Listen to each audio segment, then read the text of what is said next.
तर भाजपची राज्यातील दुसरी यादी जाहीर करण्यात आली आहे। भंडारा गोंदियातून सुनील मेंढे यांना उमेदवारी जी आहे ती जाहीर करण्यात आलेली आहे।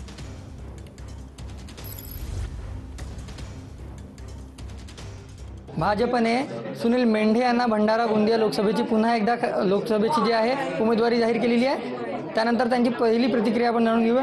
काय सांगाल सुनील भाऊ, तुम्हाला भाजपच्या वतीने पुन्हा एकदा उमेदवारी जाहीर करण्यात आलेली आहे? निश्चितपणे ही आनंदाची बाब आहे आणि विशेषतः मी माझ्या पक्षाच्या वरिष्ठ नेत्यांचं, आमच्या देशाचे लाडके पंतप्रधान आदरणीय नरेंद्र मोदीजी, अमित भाई शहा, जे.पी. नड्डाजी, आदरणीय नितीनजी गडकरी आणि विशेषतः आमच्या महाराष्ट्राचे नेते देवेंद्र फडणवीसजी आणि बावनकुळे साहेब या सर्व वरिष्ठ नेत्यांचं मी खूप खूप आभार मानतो आणि त्यांनी जो मला विश्वास दाखवला त्याच्याला मी सार्थ ठरवीन हेही त्यांना आश्वस्त करतो।